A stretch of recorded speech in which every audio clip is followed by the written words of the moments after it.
मे 15 तारिख पीएम आवास योजना रे पंजीकरण शेष दिन ए सूचना देइछन्ती पंचायतीराज मंत्री रवि नायक। पीएम आवास योजना रे पंजीकरण कर सारे 35 लाख लोक पंजीकरण पई आ मात्र गोटे दिन बाकी। मे 15 पर विभागीय अधिकारी माने घर घर बुली सर्वे करी चिन्हट करिवे योग्य हिताधिकारी। 2 ରୁ 3टी पर्याय रे सर्वे हेबो। स्क्रूटिनी हेबा परे सर्वे ठीक भावे होइछि ना नहीं जांच हेबो। सर्वे रे अवहेला होइथिले संपृक्त अधिकारी ऊपर हेबो दृढ़ कार्यानुष्ठान। केंद्र सरकार को चूड़ांत तालिका पठाजिबो। केंद्र अर्थ देला परे राज्य सरकार निजर भाग देबे। तेबे पूर्व सरकार जदि तालिका प्रस्तुत करिथांते राज्य रे आहुरी घर केंद्र ठारू मिली सारी थांता। तेणु तालिका नथिबारु लोकमाने घर पाइबारु वंचित होइछन्ती कहिसन्ती रवि नारायण। प्रधानमंत्री आवास योजना रे वर्तमान आम 34 ରୁ 35 लक्ष लोकंकर पंजीकृत है। 34 ରୁ 35 लक्षकर पंजीकृत है।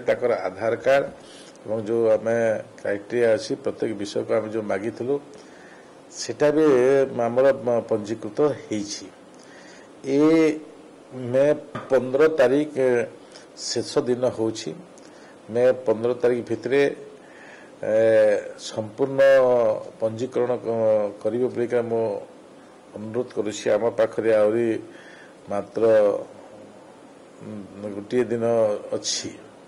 ए गोटे दिन रे जहाँ हवा कथा ता परवर्ती मे 15 परे आमे ताको जो डॉक्यूमेंट देइछन्ती जो से माने ऑनलाइन करिसन्ती ताको हमर विभागर अधीनस्थ कर्मचारी माने से माने घर घर सर्वे करिवे।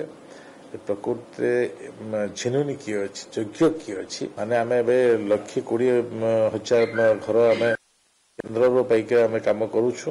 अंत्योदय गृह योजना रे आम देइछु 60 एबे आम आउ लक्ष्य आम देबार तालिका आम प्रस्तुत करुछु। जो माने कि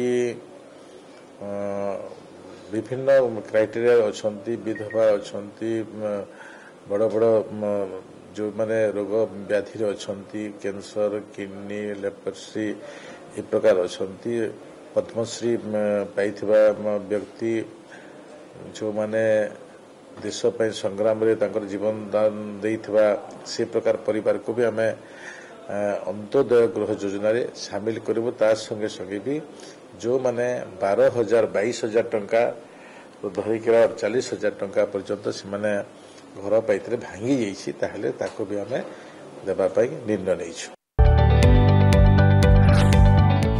जदि आपंक आम भिडी भल लगा तेब आम चैनल को लाइक शेयर और सब्सक्राइब करने को जमा भी भूलु नहीं।